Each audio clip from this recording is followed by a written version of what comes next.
Meu nome é Ulisses e quem deu esse nome foi meu pai.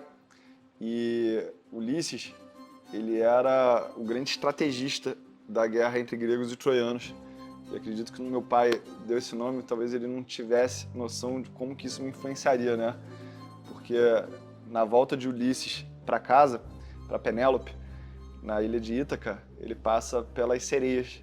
E as sereias, elas tinham um canto que hipnotizava os marinheiros, os navegadores, e Ulisses, sabendo disso, falou assim: olha, me amarra no mastro, bota cera nos meus ouvidos e tampa meus olhos, porque eu sei que eu não vou me controlar no canto delas. E isso tem tudo a ver com o mercado financeiro, porque no auge do pessimismo ou do otimismo, isso é um canto da sereia que leva o investidor a tomar um tipo de atitude que talvez ele não veja racionalidade, mas ele vai embarcar naquela história.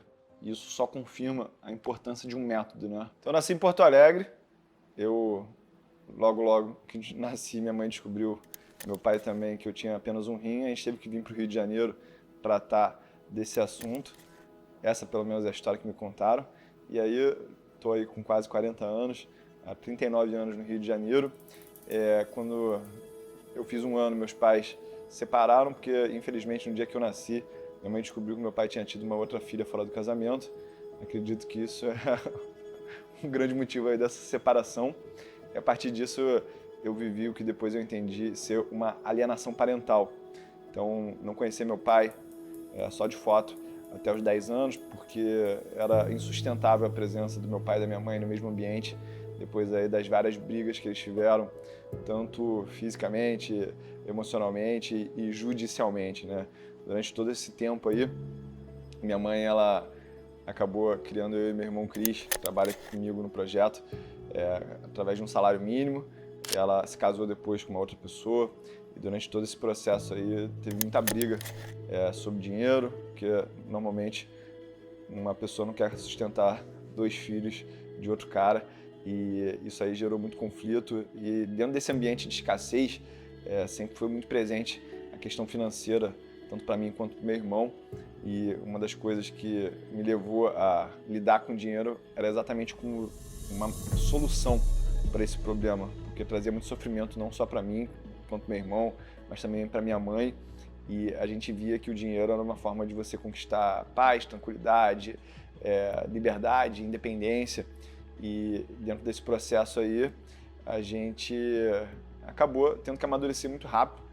Se você, alguém que estiver vendo esse vídeo aí, tiver uma situação dessa de conflito familiar por causa de casamento, saiba das consequências que isso gera para as crianças, para os teus filhos. E mesmo que você esteja na situação, ou seja, da pessoa que tem dinheiro e não quer dar dinheiro para o outro lado, ou a pessoa que não tem dinheiro e quer o dinheiro do outro lado, saiba que a criança, ela não sabe separar esses problemas, né? Como tudo é em torno da criança, ela se acha a grande culpada. Então, isso aí mexe muito com a autoestima. Então, quem está me vendo aí na tela deve perceber ou não que eu tenho 1,93 m e tenho 110 quilos, né? Então, malho desde que tenho 12 anos, e depois eu fui perceber que esse meu tesão aí por ficar forte, grande, era só para mascarar essa fragilidade emocional. E aí, acelerando um pouco mais para frente, né?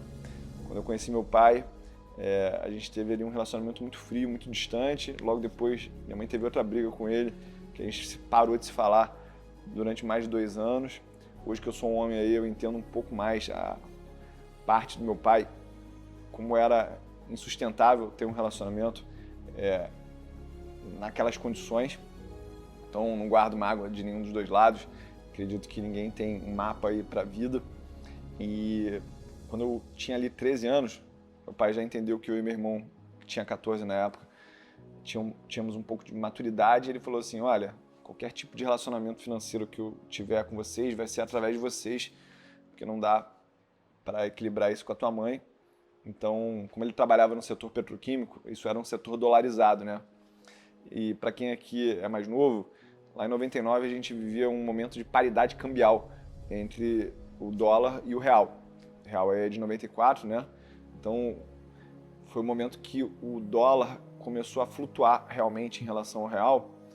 E em questão de janeiro a março de 99, esse valor passou de 1,20 para R$ 2. Como a gente recebia esse dinheiro ali em dólar e tinha que administrar ele, e tinha muito conflito em volta disso, porque minha mãe seria a pessoa que eu precisaria ensinar hoje em dia, né?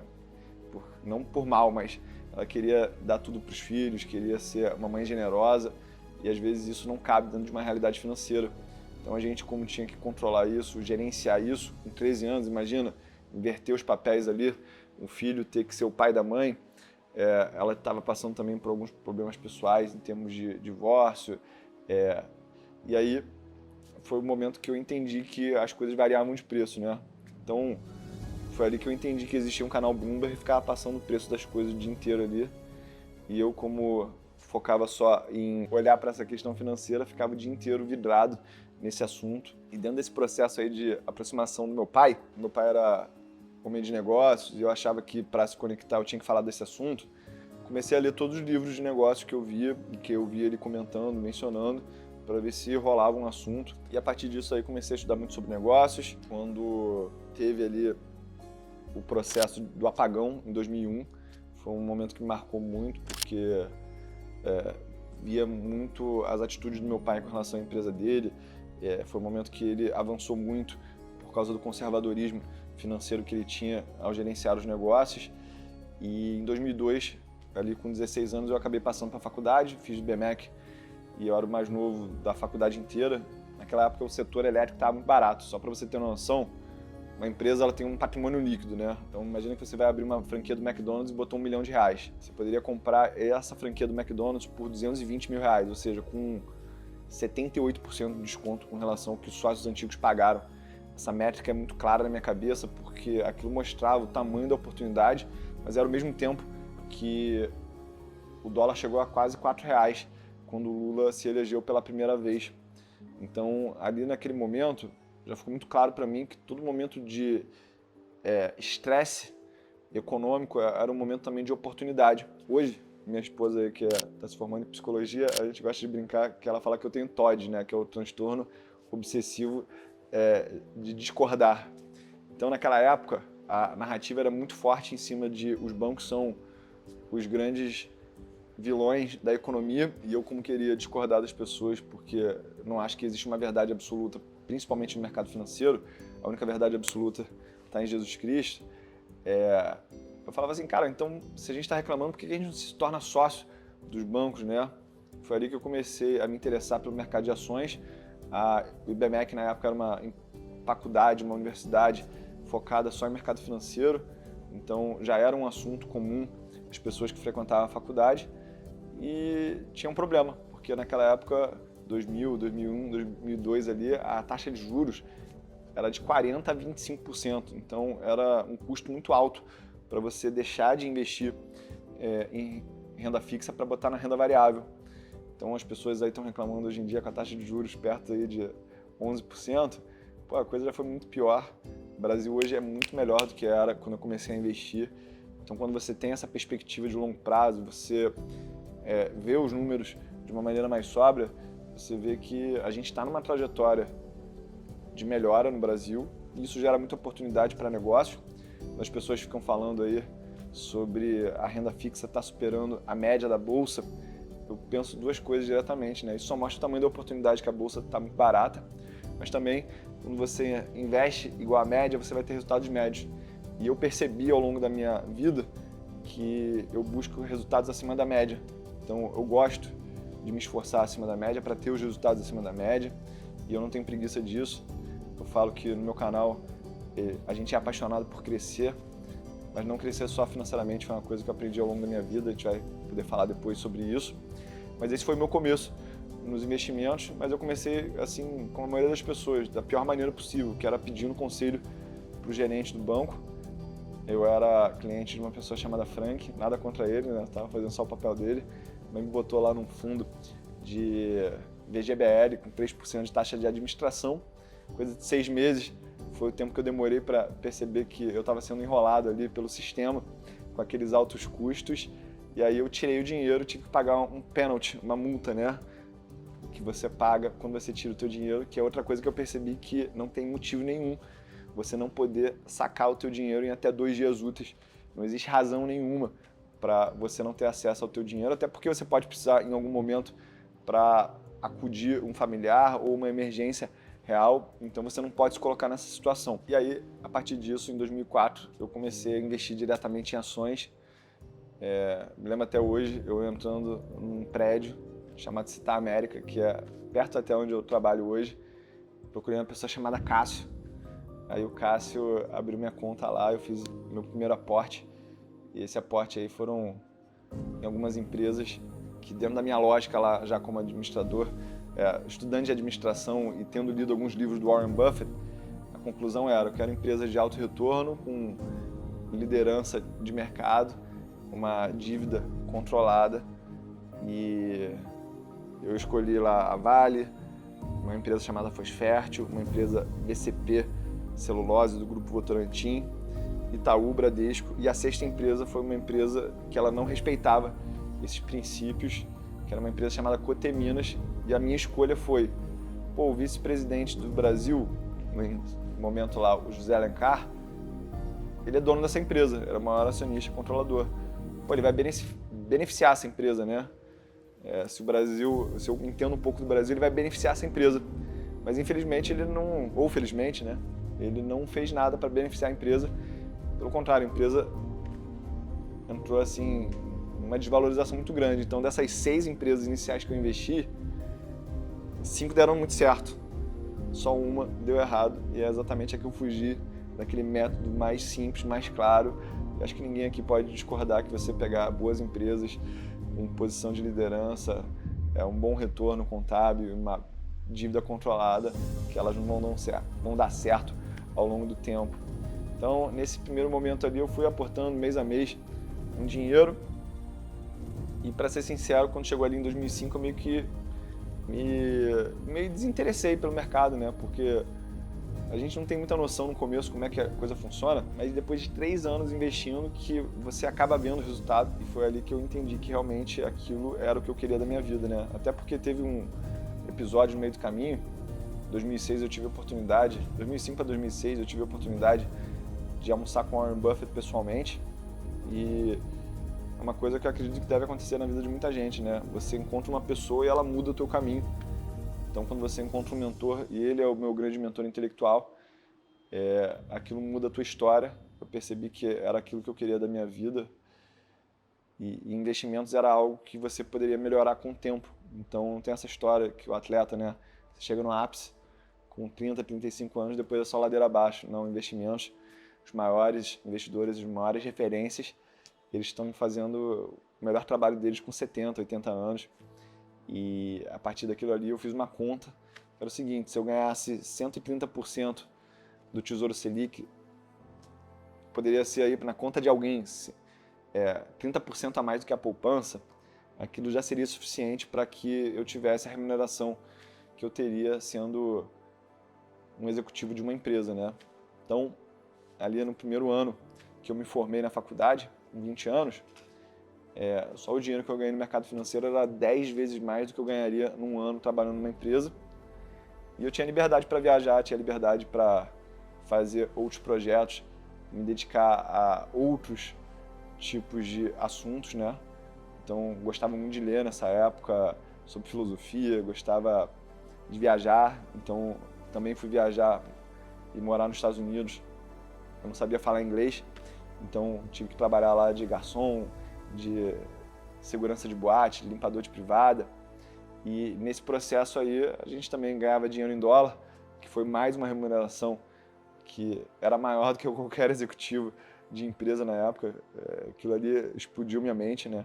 Como é que o trabalho duro nos Estados Unidos ele recompensa, e como é que você, quando tem disposição de trabalhar, você tem oportunidade. E tudo que eu via nos livros de economia meio que não se aplicava no Brasil, mas lá nos Estados Unidos era exatamente o que os livros falavam.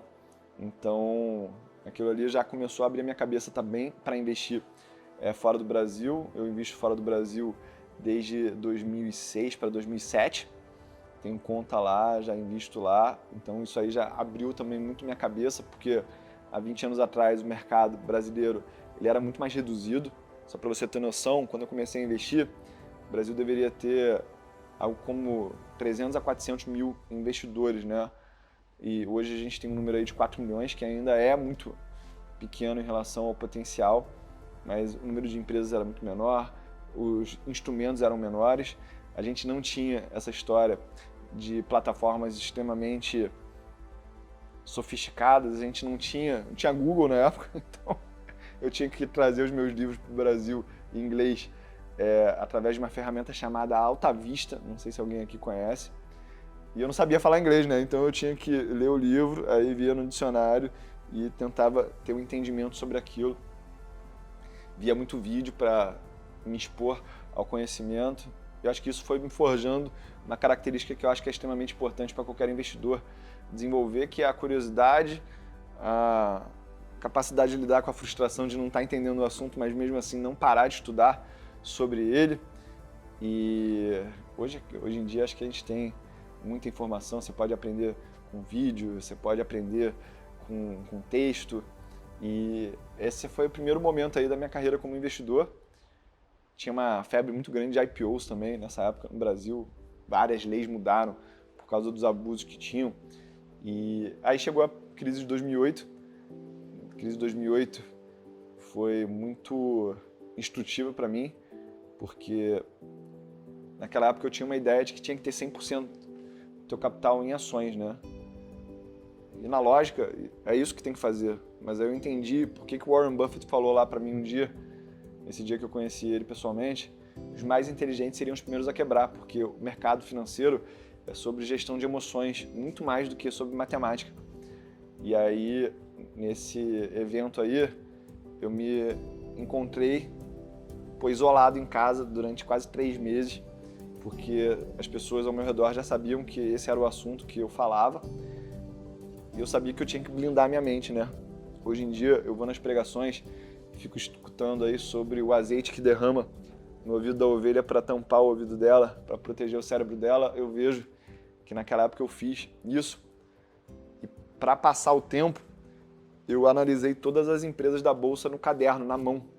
Então eu vejo hoje em dia os investidores muito dependentes de site com informação, e isso talvez tenha sido uma grande escola que eu vivi, porque ao anotar na mão todos os dados dos balanços, fazer as análises das empresas no caderno, manualmente, aquela informação ela desceu muito mais emocionalmente em mim, racionalmente. É como se você absorvesse o conteúdo de uma outra forma, né? Não tinha essa história de planilha, arrasta para lá, todos os cálculos estão prontos.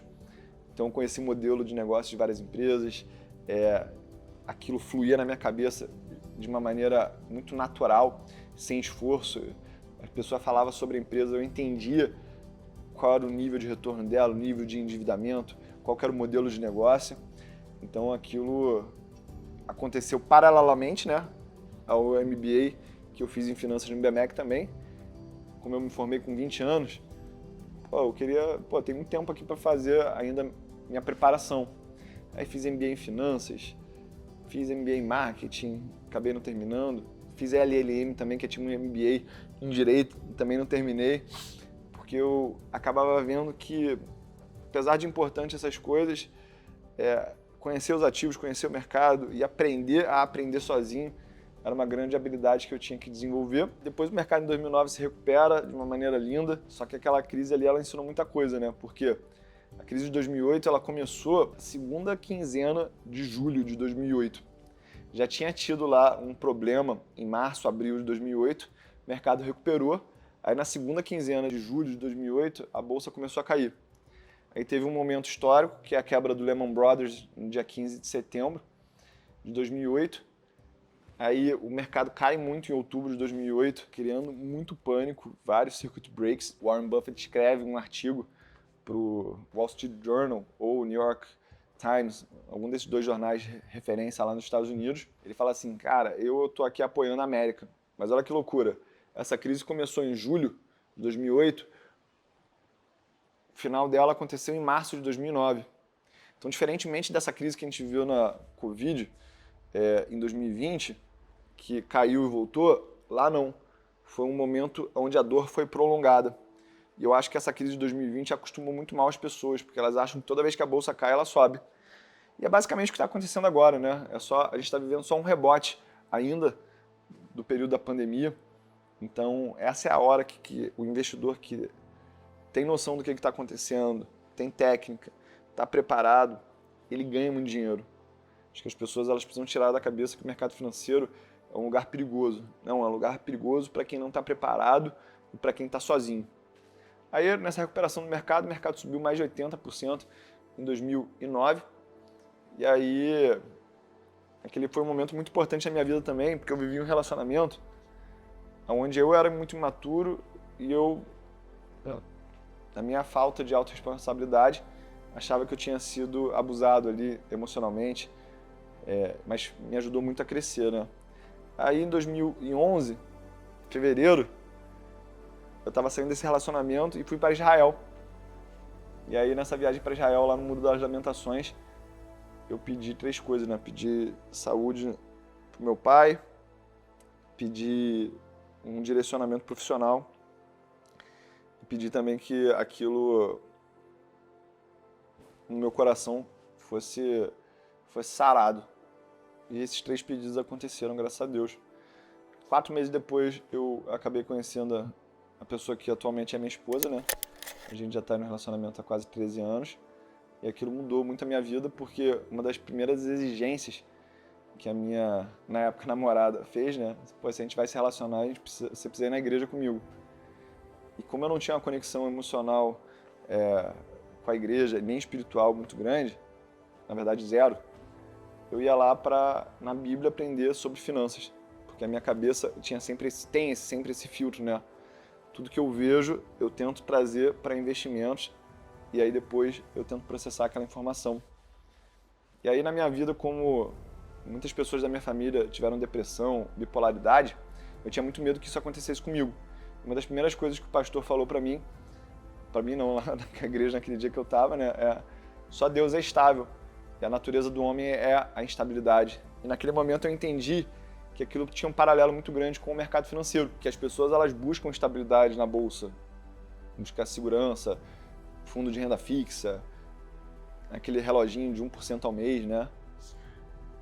E quando a gente abraça a natureza do mercado, que é o sobe e desce, a gente reconhece a realidade dele e a gente pode, a partir disso, tratar melhor a realidade. Eu estava até hoje, coincidentemente, no dia que eu estou fazendo esse vídeo, fazendo um gabinete de estudo com o pastor, e ele estava falando como é que Jesus está na Bíblia e a gente precisa conhecer o Jesus da Bíblia, não o que a gente imagina na nossa cabeça.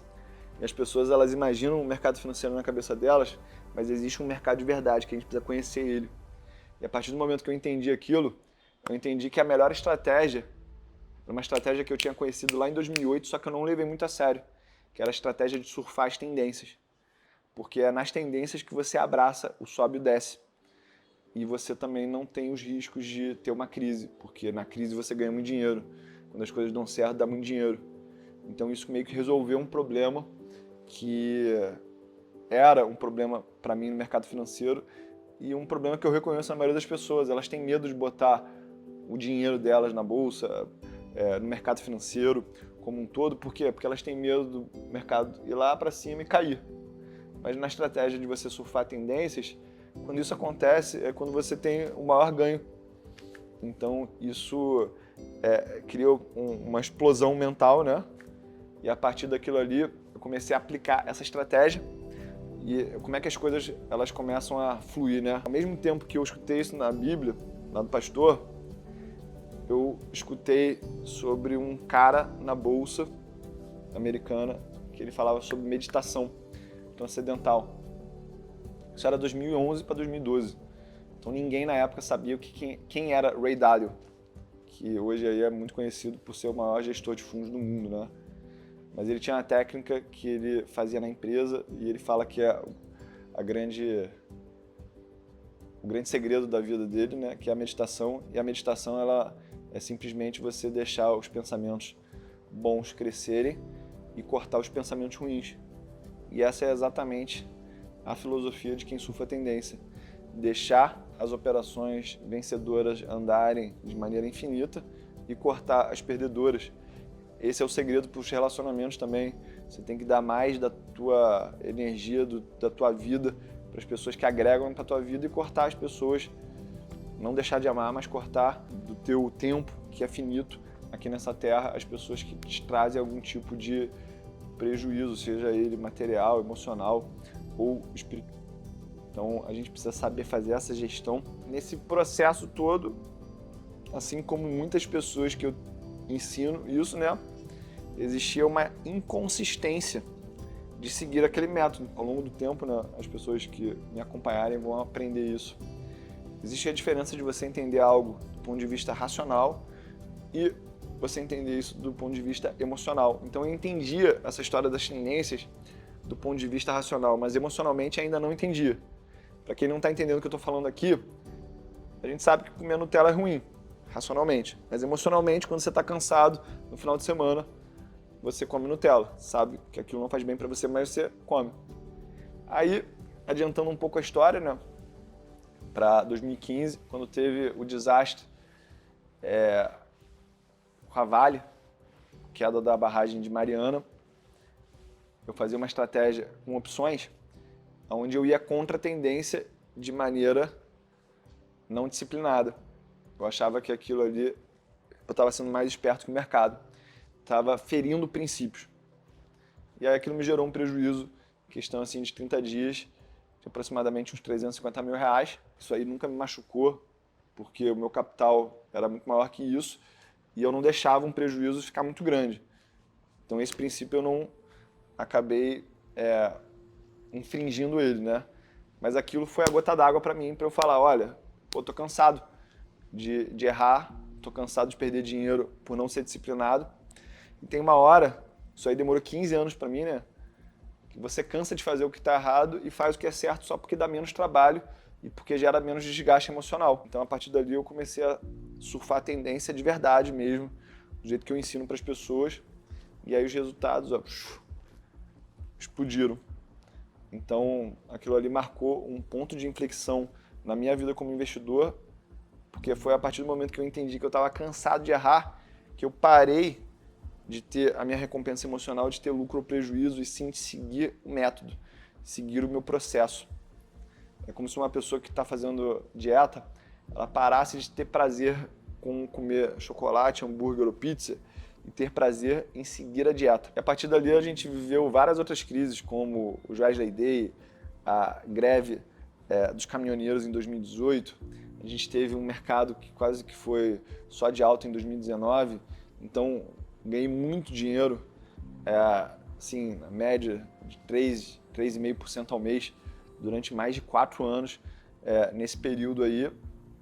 Algo que transforma a vida da pessoa. Então, 4 anos você ganhando 4,5%, você realmente muda de patamar, é muito rápido. E quando veio 2020, que foi assim a consagração dessa metodologia, porque na crise do Covid, onde estava todo mundo desesperado, eu estava já no meu trabalho na rede social, né? Que só ajudou eu ser disciplinado, porque eu tinha que manter a coerência entre o que eu falava e o que eu fazia. E aí, vários dias ganhando mais de R$1 milhão por dia, na queda, surfando a tendência. E a minha carteira em 2020 subiu um período ali de 12 meses, de abril de 2020 a abril de 2021, mais de 90%. E ali foi mais um outro patamar que eu alcancei de independência financeira, consolidação do método. Foi nesse período também que eu oficialmente me tornei analista certificado. Depois disso, eu comecei um mestrado também, que era um grande sonho da minha vida, né, intelectual, de fazer um mestrado internacional. E ali eu tive também um outro entendimento sobre o que é entender de finanças, não querendo aqui desmerecer ou valorizar exacerbadamente algumas pessoas, mas tem muita gente que é mestre em finanças e não entende de investimentos no mercado financeiro, bolsa, né? Entende muito de um nicho muito específico de finanças.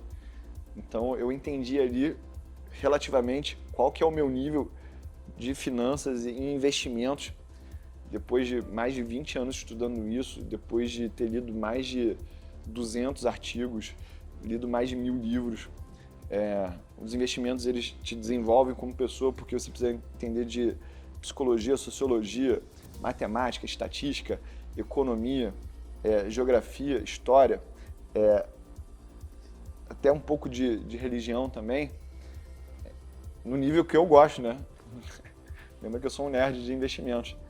E aí, o que eu entendo hoje em dia é que o grande valor que eu gero para as pessoas em termos de investimentos é transformar tudo isso, que eu demorei 25 anos para aprender, paguei um preço altíssimo para absorver esse conteúdo em algo que pode ser aplicado em 10 minutos e a pessoa ter resultado.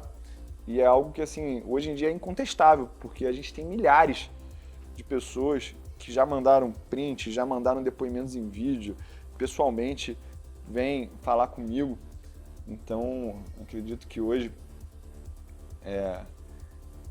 o método que eu defendo, ele é incontestável devido aos resultados que a gente alcançou em grupo, individualmente, pela facilidade que é de ter esses resultados, pela intensidade que a gente tem esses resultados.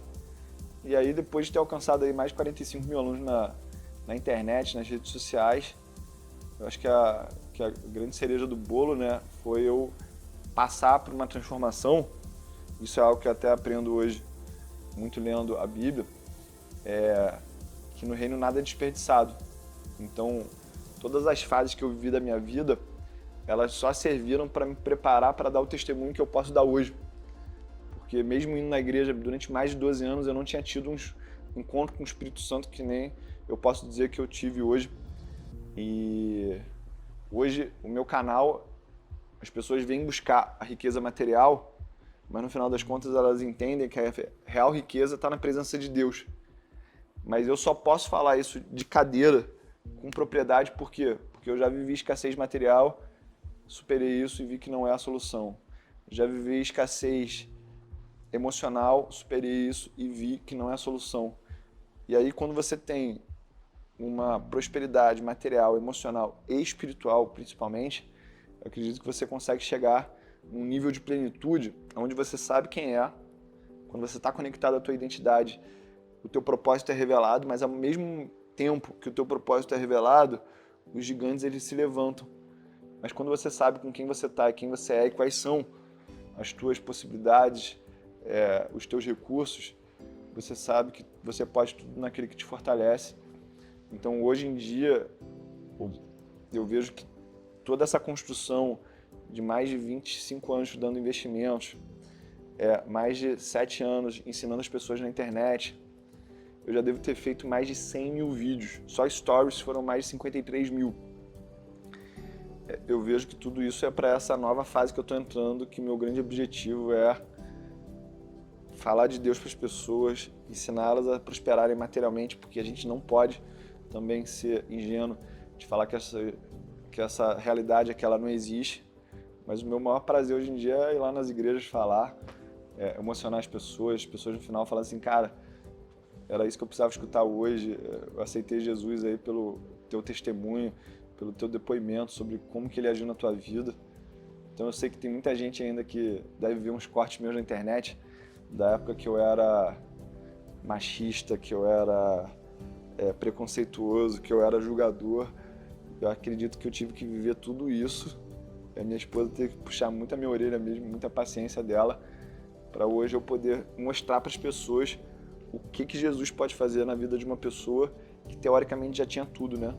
Acredito que eu, por ser um homem branco, com posses, que casou com a mulher dos sonhos dele, que tem tudo, eu sou o depoimento que mostra que até quem tem tudo, que vive de um benefício da desigualdade da sociedade, quando essa pessoa ela dobra o joelho para louvar a Deus, é porque ela está mostrando quão grande ele é e quão pequeno a gente é. Cara, se eu me arrependo das coisas que eu falei, que eu vivi, é como eu disse, né? No reino nada é desperdiçado. Para haver uma mudança, tem que haver um constrangimento. E o meu constrangimento não é sobre o que as pessoas pensam de mim. O meu constrangimento é o que as pessoas pensam de Jesus quando elas olham para mim.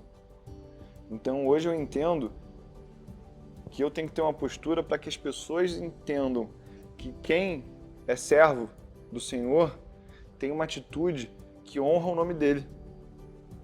E é por isso que eu não fujo dessa pergunta, por isso que eu não fujo desses cortes, porque isso só mostra o tamanho do milagre na minha vida mesmo. Quando as pessoas perguntam por que eu entrei na internet, eu falo que é um pouco da minha história isso, totalmente improvável, porque eu era a pessoa que eu não postava nada, não postava nem meu rosto na internet. Eu venho de uma família onde a crença é quem quer aparecer tem que botar um abacaxi na cabeça.